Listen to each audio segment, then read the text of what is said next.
MP মহোদয়ের মেয়ের সাথে মাদ্রাসার একটা ছাত্রের সাথে ঝামেলা হয়েছে। সেই ঘটনার জের ধরে এখানে উত্তেজনা আছে। আমরা লোকজনদেরকে বুঝিয়েছি এবং অতি দ্রুত এই বিষয়টা মীমাংসিত হবে আমরা আশা করছি। না, পরিস্থিতি স্বাভাবিক আছে, পরিস্থিতি নিয়ন্ত্রণে আছে। আইনগত ব্যবস্থা আমরা যদি কোনো কমপ্লেইন পাই, আইনগত ব্যবস্থা যা নেওয়ার আমরা সেটা নেব।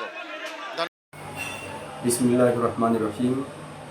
সম্মানিত যশোরবাসী, আসসালামু আলাইকুম রহমতুল্লাহ। আমি গোলাম রসুল, এমপি 88 যশোর 4।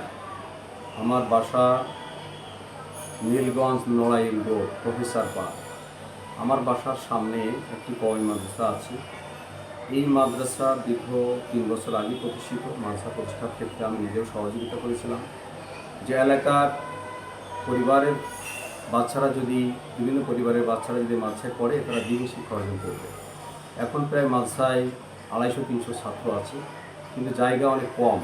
মাদ্রাসা প্লাস বাড়ির মাঝে 9 ফুট রাস্তা আছে। এই রাস্তায় অধিকাংশ সময় গার্ডিয়ানরা থাকে, বাচ্চারা থাকে। গতকাল সন্ধ্যার দিকে আমার মেয়ে এটা নিয়ে তাদের সাথে একটু কথা বলার পরে বাগবিতণ্ডা হয় এবং আমার মেয়েকে তারা মারে। এরপরে আমার মেয়ে সেখানে যাক, আমার স্ত্রীও ছিল, আসলে স্বামী বিনা, সেও সেখানে নিবৃত্ত হয়েছিল। ওরা আজকে আমি 10টার দিকে মাদ্রাসার হুজুরের কাছে জিজ্ঞাসা করলাম যে মাদ্রাসাটা যেহেতু আমি প্রতিষ্ঠার থেকে সহায়তা করেছি, এই এলাকার আরও প্রায় 20-30টা ফ্যামিলি আছে, তারা এটাকে এইভাবে নিতে পারে না, যেহেতু রোডটা সবসময় ব্লক থাকে এবং রোডটা তো আমাদের কেনা জমি। কাজেই রাস্তাটা সবসময় সচল রাখা দরকার, চালু রাখা দরকার, যাতে কোনো ভিড় না হয়। আপনার গার্ডিয়ান যারা আসবে প্লাস বাচ্চারা যারা থাকবে তাদেরকে ভিতরে রাখার ব্যবস্থা করেন। এই কথা বলার পরে যে সমস্ত গার্ডিয়ান মহিলা ছিল চারিদিক থেকে আমাকে ঘিরে ধরে এবং আমাকে নানাভাবে নাজেহাল করতে থাকে।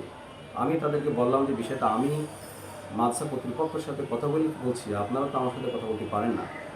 এরপরে আমার মেয়ে যায়, মেয়ে যাওয়ার পরে আমার মেয়েকে তারা মারে। আমি তখন বললাম যে আমার মেয়েটা অসুস্থ, সে সাইকিয়াট্রিকের রোগী দীর্ঘ 20 সাল থেকে, এবং সে 20 সাল থেকে প্যানক্রিয়াসের রোগে আক্রান্ত।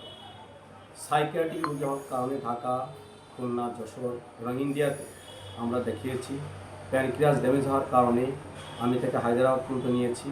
প্রতি মাসে 1-2 বার তাকে হাসপাতালে ভর্তি করানো লাগে পেটে ব্যথার কারণে। এ পর্যন্ত প্রায় 25 থেকে 30 বার সে হাসপাতালে ভর্তি হয়েছে এবং 3-4 বার তাকে আইসিইউতে রাখতে হয়েছে প্যানক্রিয়াস ড্যামেজ হওয়ার কারণে। আমি বললাম যে আমার মেয়েটাকে মারেন না। তারপর আমার মেয়েকে তারা মারতে থাকে। যাওয়ার এক পর্যায়ে আমার স্ত্রী যায়, আমার স্ত্রীকেও তারা মারে।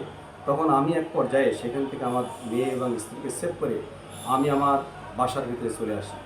এরপরে তারা এলাকার যারা উচ্ছৃঙ্খল যুবক তাদেরকে খবর দিয়ে এসে আমার বাসা ভাঙচুর করেছে, আমার গেট ভাঙচুর করেছে, বাসার বিভিন্ন গ্লাস ভাঙচুর করেছে, অকথ্য ভাষায় তারা গালিগালাজ করেছে। তারপরেও আমি বলতে চাই এলাকার জনগণকে যে আমি সহনশীল পরিবেশ বজায় রাখতে চাই, সবার সাথে সহযোগিতা করে বসবাস করতে চাই। আমার কারোর সাথে কোনো ক্ষোভ নাই, কারোর সাথে আমার কোনো রাগ নাই।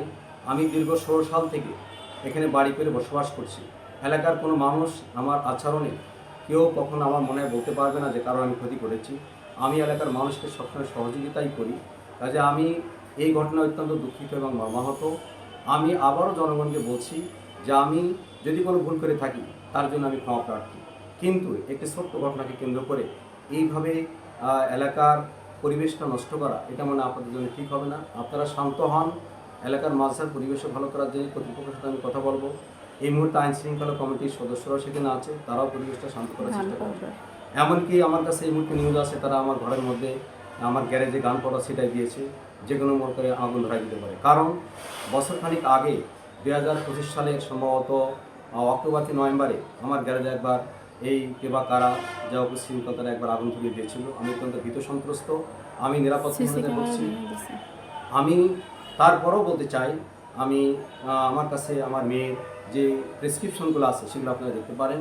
এখানে আমার মেয়ের প্রেসক্রিপশন আছে। সাইকিয়াট্রিক রোগী এই মুহূর্তে ডাক্তার আমার কাছে ওষুধ খায়, যিনি ল্যাবেটে বসেন। এরপরে আমি ঢাকাতে 5-7 জন ডাক্তার, এরপরে ইন্ডিয়ান ডাক্তারের ওষুধ খাওয়াইছি, অনেক ডাক্তারের কাছে আমি নিয়েছি। এবারে এখানে তার যে আমরা ব্যাঙ্গালোরে নিয়েছিলাম, এটা প্যানক্রিয়াটাইটিসের জাহাঙ্গীর স্যারের বর্তমানে যে অ্যাকিউট অ্যাটাক হয়েছে সেটা আমার হাতে ক্যানুলা করা এখন। হ্যাঁ, তার হাতে ক্যানুলা করা আছে। সে হাসপাতালে সিট পায়নি, ভর্তি হতে সাহস পাচ্ছে না, ক্যানোলা করে তার আজ 2 দিন ধরে বাসায় বসে সে অ্যান্টিবায়োটিক ইঞ্জেকশন সে নিচ্ছে। এত অসুস্থ, সে চলতে পারছে না, কোনো কিছু খাওয়া দাওয়া করতে পারে না। আমি এই এটা জন্য তাদেরকে রিপোর্ট, বলেছিলাম, প্যানক্রিয়াস আছে, ড্যামেজের রিপোর্ট। আছে। মানে ইন্ডিয়ান হাসপাতালে সে এটা করে, ইন্ডিয়ান হাসপাতালে যে আমাদের ওটা prescription আছে, ওয়েবসাইটে আমাদের কোথায় নিয়ে ওই যে ওখানে রাখা ইন্ডিয়ান হাসপাতালের প্রেসক্রিপশন আমাদের কাছে আছে। এআইজি এআইজি হাসপাতাল, এটা ইন্ডিয়ান হায়দ্রাবাদের এআইজি হাসপাতালে তাকে দেখানো হয়েছিল, সে প্রেসক্রিপশন আছে, সেখানে সাইকিয়াট্রিক রোগী ডাক্তারও দেখেছিল, প্যানক্রিয়াসের ডাক্তারও দেখেছিল। বলেছে আমি প্যানক্রিয়াস বারবার ড্যামেজ। বলছি যে আমার মেয়েটা অসুস্থ, তাকে মারলে সে মারাই যেতে পারে, তারপরও চারিদিকে ঘিরে তাকে বিভিন্নভাবে চর ঘিরে কিল তারা মারছে। হাতের আঙ্গুল ভেঙে দিছে। তার একটা আঙ্গুল ভেঙে গেছে। আমি যদি আমাদের ঘটনায় কেউ আহত হয় তার জন্য আমি দুঃখ প্রকাশ করছি, আমার ঘটনায় যদি কেউ দুঃখ পান তার জন্য আমি মর্মাহত। আমি সবার কাছে ক্ষমা প্রার্থী। আমি চাই পরিবেশটা সুন্দর হোক, ভালো হোক, আমরা সহনশীলভাবে সবাই একসাথে বসবাস করতে পারি। সবাইকে ধন্যবাদ।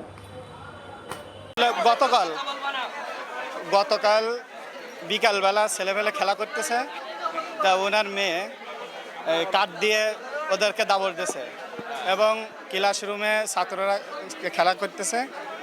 তারপরে ওই শাটারটা বন্ধ করে দিয়েছে, ছেলেবেলা চিল্লাপাল্লা করতেছে। তারপরে এবার হুজুর আসছে, হুজুর আসলে আমাদের যিনি ইমাম সাহেব আছেন, মসজিদের ইমাম সাহেব আছেন নাসিরউদ্দিন সাহেব, তা উনি আসলে ওনার সাইকেল টেনে ধরছে। সাইকেল টেনে ধরার পরে উনি জোর করে ছাড়াই নিয়েছে। এরপরে ওই সাইকেল আবার ওই মেয়ে আবার সেটা আছাড় দিয়েছে। এরপরে সব কিছু আছাড় দেওয়ার পরে মেয়ে খুব চিৎকার করছে।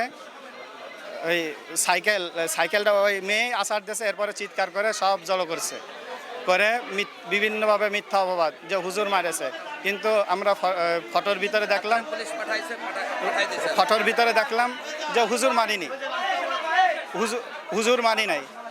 এরপরে যে আমাদের যারা এলাকাবাসী ওনারা বুরহান ভাই, আহসানুল্লাহ ভাই সহ এই হুজুরদেরকে মারার জন্য একটা প্রস্তুতি নিচ্ছিল এবং অনেক ধাক্কাধাক্কিও করছে।